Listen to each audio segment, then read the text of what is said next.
Hey you guys, this is me again, the Infinity Midwife. I'm going with part 2 on this video because I feel like I needed to talk about this. So when we talk about sexual trauma, or we talk about the type of attacks that is again targeting those two lower central points of the body, so right beneath the belly button, and then um, the the energetic level of the root chakra, I find that there are a lot of repercussions. Let me be clear. When there are, so let's just take boys for instance. When boys are being circumcised at a very early age, so let's say between the 7th day upon arrival or the 10th day, they automatically sever themselves, or they separate themselves from their feminine essence. So they're no longer connected to the two lower points or the lower parts of themselves, because they've went through a severe trauma that they cannot explain. They were not at an age to be able to communicate the type of pain they were feeling. They were not emotionally connected to the pain, although it was really hurtful. So because it was done at such early point in their life, they become emotionally disconnected from their lower parts of their bodies. Not only that, they cannot even communicate when it comes to talking about different pains, different things that are hard to process. A lot of men, you will find that men, from older generations to my generations, and maybe let's say in the next 2 generations, this procedure is completely abolished. I wish, I hope. We can find that men that have gone through that procedure are emotionally unavailable, are somewhat very aggressive, not only towards themselves, but others as well. And they have a hard time processing emotions because somehow they cannot even explain it, because there's this blockage. There has been this cut, this connection, this separation with their lower part of their body and their upper part of the body. So when it comes to, let's say here, your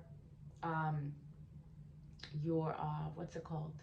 This chakra right here, the one that rules expression, right? They were not even at a point where they could actually speak. They could only cry. So they couldn't even communicate the pain that was connected, the lower points where there was pain. They couldn't even connect to it. There was just the separation. And then they were not even at an age where they could talk and they could speak and they could express what was going on. So they just automatically separated from the lower parts of the bodies. And what does that resulted in? I said it again.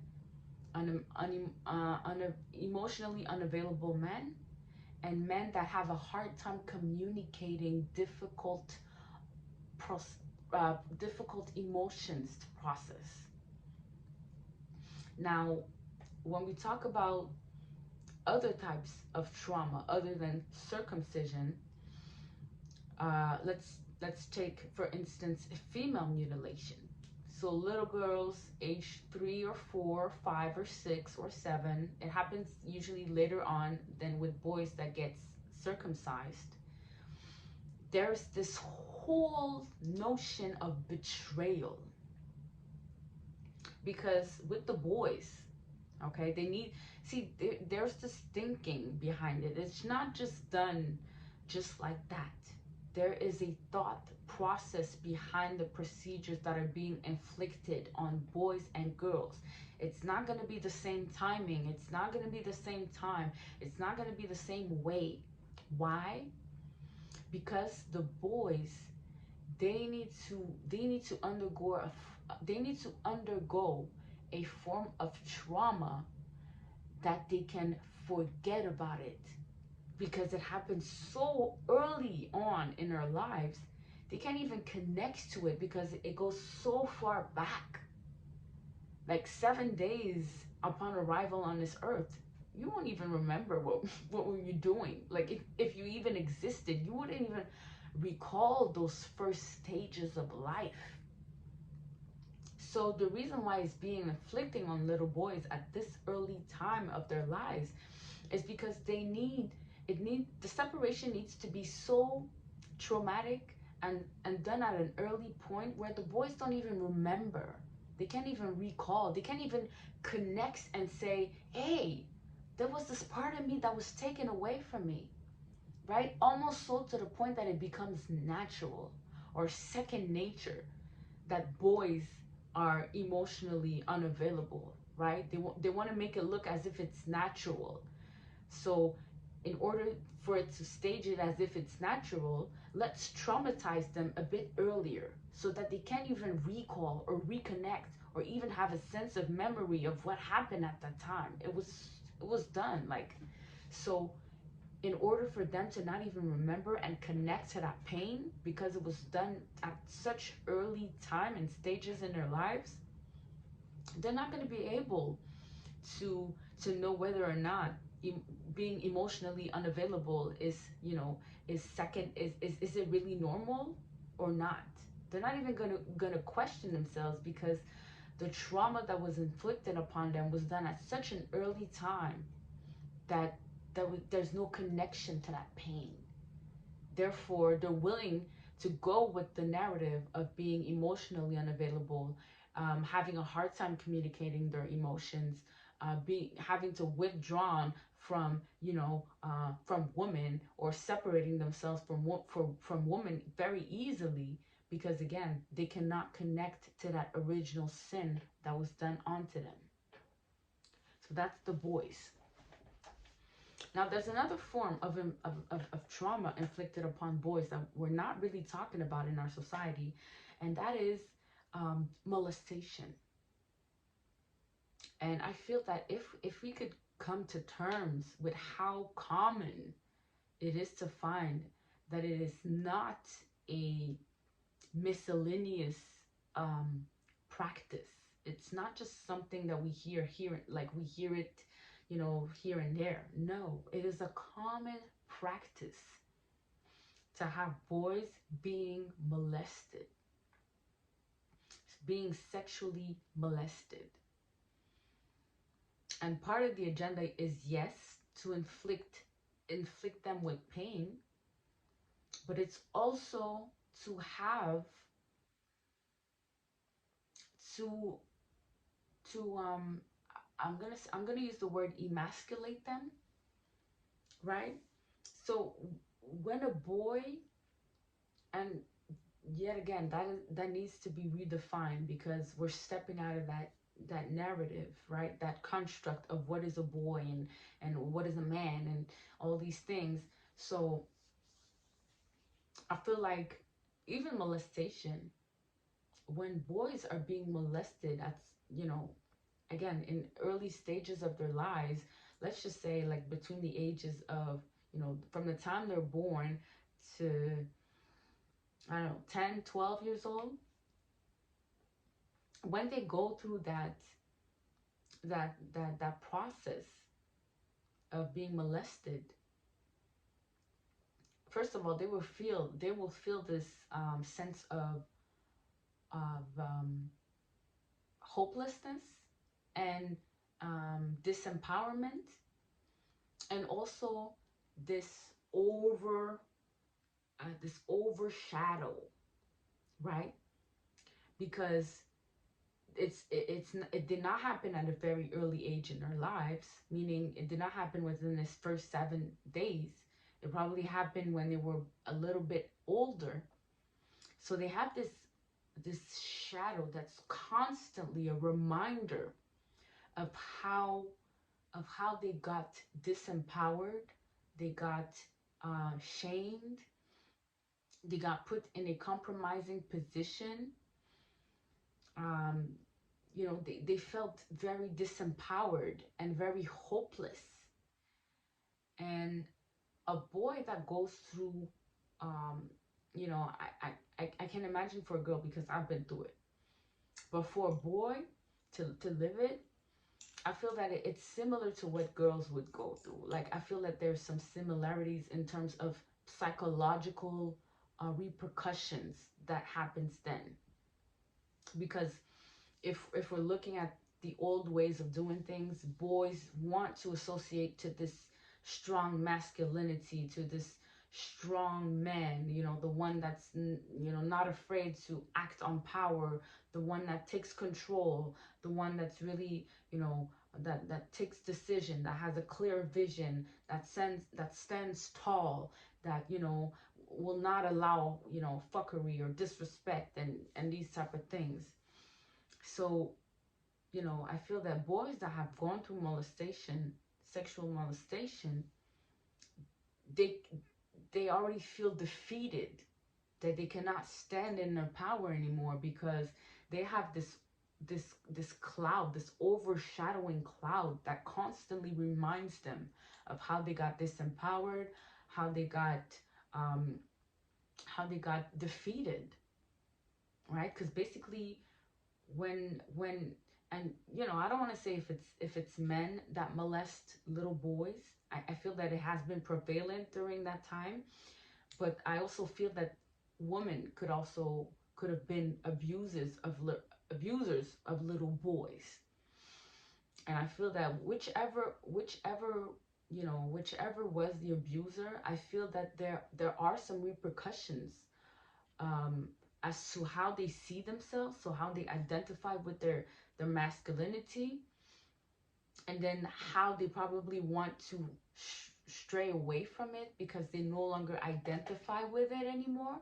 So they're gonna want to become, you know, or they're gonna want to stray away from it, or I feel they're gonna want um, to embody it to the point where they become extremely masculine, because they will not want to get discovered, or they're not going to want to um to um to have anybody discover that secret, right? Because again, there's a lot of shame, there's a lot of guilt, there's a lot of humiliation around such an act. The same applies for little girls. I feel that girls that has gone through sexual trauma or molestation at an early age in their lives, they will experience shame, guilt, humiliation. Some of them are going to want to stray away from their femininity and not identify with femininity at all, because it is a constant reminder of what happened. And if ever they were to show body, skin, affiliation to their femininity, maybe, it's going to be taken advantage of. So you will find um, women, as they grow up, stray away from their femininity, and you will find, um, on the contrary, women embracing their femininity, uh, to the point where it, it becomes extremely feminine, where now they're really acting out femininity, but to another extreme. Okay, and yes, there can be derogatory terms to it. It could be, it could be perceived as, whatever have you, the terms of that we use today: a prostitute, a hoe, a slut, whatever have you. But again, it's all about perceptions. And I'm not coming in this space to judge, because I feel like, who am I to judge, right? I'm not coming here to judge whoever went through these things and however they dealt with it, because I feel that we all come with some form of a blueprint as to how we can process trauma. How can we solve trauma in our own way, with the best tools, with the best abilities. So um yeah, I feel that there are several responses to trauma. One of them is flight, freeze. So flight meaning, you leave the scene, or your body leaves the scene. Freeze, no, actually no. Um, Flight is that you're trying to run for your life. Okay. freeze is when your body can no longer move. It's like, part of your body just dies and just waits for whatever it is, or for whatever threat it is, to end. And then the other one is fight, right? So you're gonna constantly be on the defense because you feel that there's this constant threat. And so those are the type of responses when it comes to trauma. But I'm not here to talk about the responses. I'm more or less here to talk about how these attacks on those two lower points, those two lower energetic points, were constant attacks during that era of bondage. Because when you can attack, okay, wait, before we get there, I do want to talk about female mutilation. Because female mutilation, there are layers. There are layers of repercussions. So what is female mutilation? Female mutilation is a form of mutilation where the clitoris or the lips around the clitoris are being cut, sewed, or removed. Okay? And you will find it very prevalent in some parts of Africa and in the Mediterranean as well. And one of the things that we gotta say here is that little girls that are usually around the age of 3, 4, 5, 6, 7, I would say between the age of 3 to like 10 or even sometimes 12, they develop a bond with their family. They get to, they know their moms, their aunties, their grandma, the cousins. So they get very familiar with their surroundings. And then at some point, they get taken over for a summer where they think they're going on this beautiful vacation. So they're excited. They have all these hopes of, having a good time, meeting their family again, celebrating. And then they get ultimately betrayed because they get woken up one very early morning.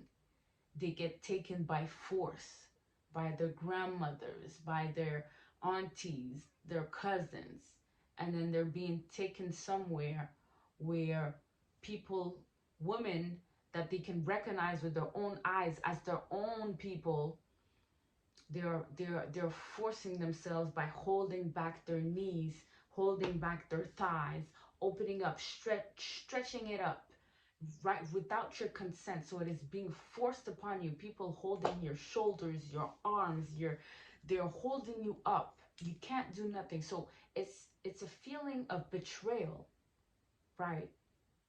It's a feeling of abandonment.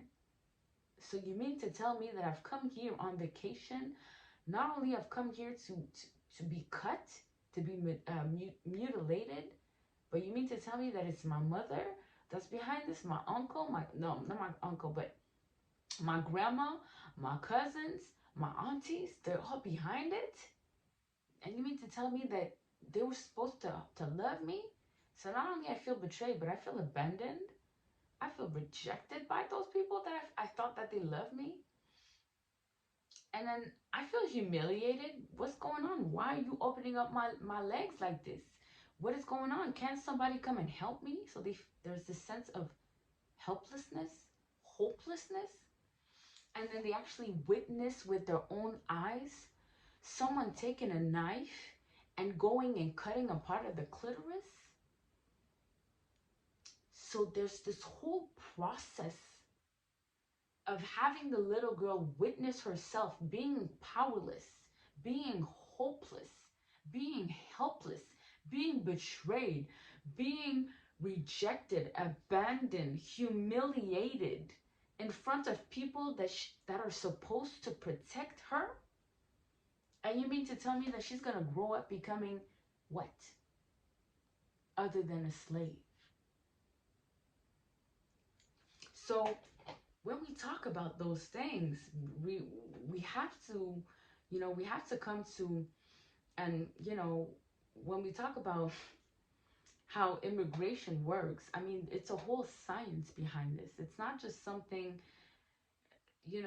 like people study You have anthropologists that studies us, that studies the repercussions of these types of practice being done onto girls, right? So you mean to tell me that this little girl is going to grow up with a sense of confidence, with a nice sense of confidence, a nice sense of self-esteem, standing strong for her own beliefs? What beliefs? What sense of identity? If not, it was stolen from her when she was growing up.